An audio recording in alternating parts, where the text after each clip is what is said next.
Hi, I'm I'm voicing my concern about the world. My concern about the things going on in the world involving all of our senators, all of our congresspeople, all of the and the president too, and the vice president, and all of them are all not very good at getting along, not very good at saying things that are obvious, saying things that they should say. It's really well past time. It's well past time for. It's well past time that we just start doing those types of things, like saying the things that are actually important.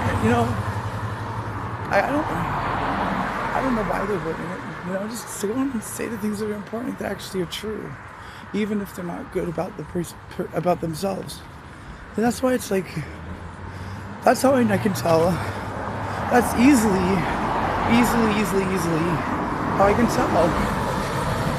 Like, the people that are on the news, they're not being honest. They're not good people. They're not nice people. They don't say bad things about themselves. They don't ask other people, invite other people to say bad things about them either.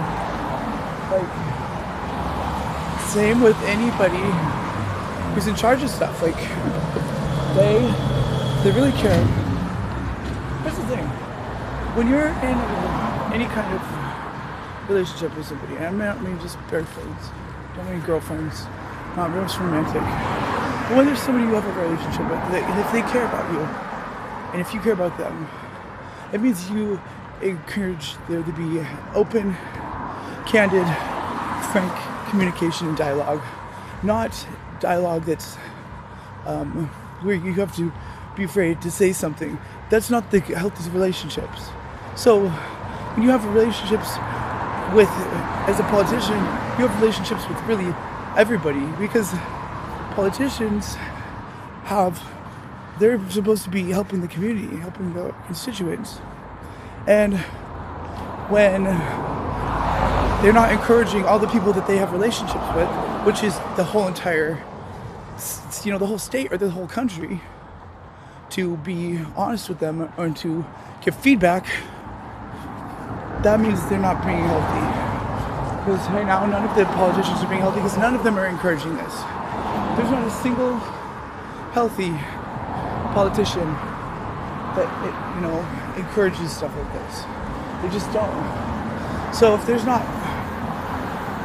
can't have open, frank dialogue in your relationship, then it's a toxic relationship. And so you don't want to have a toxic relationship, and you don't want other people to have toxic relationships either. So at the very least,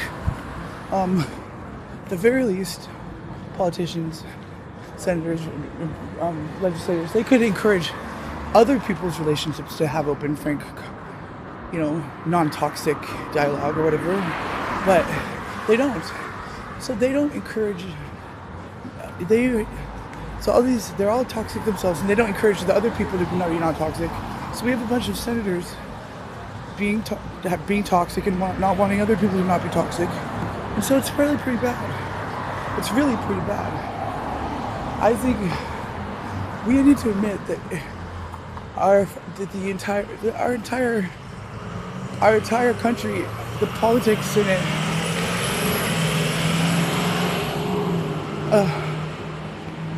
We have to admit that if every single politician in the country is toxic, that we are officially,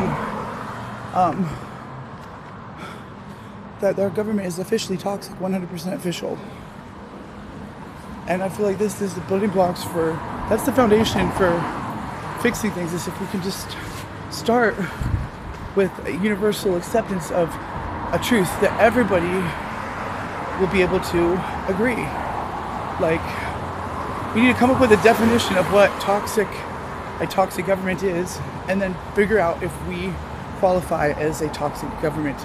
And if the government if these senators cannot come to a conclusion about it, then if they can't agree, then that should be grounds to kick them out.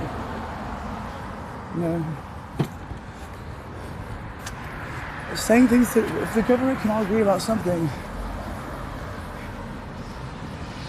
this should be it. Because no one wants the government to be toxic. No one wants a toxic senator.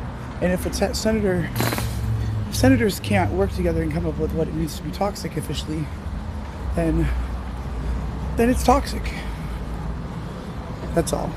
That's my full shebang for that.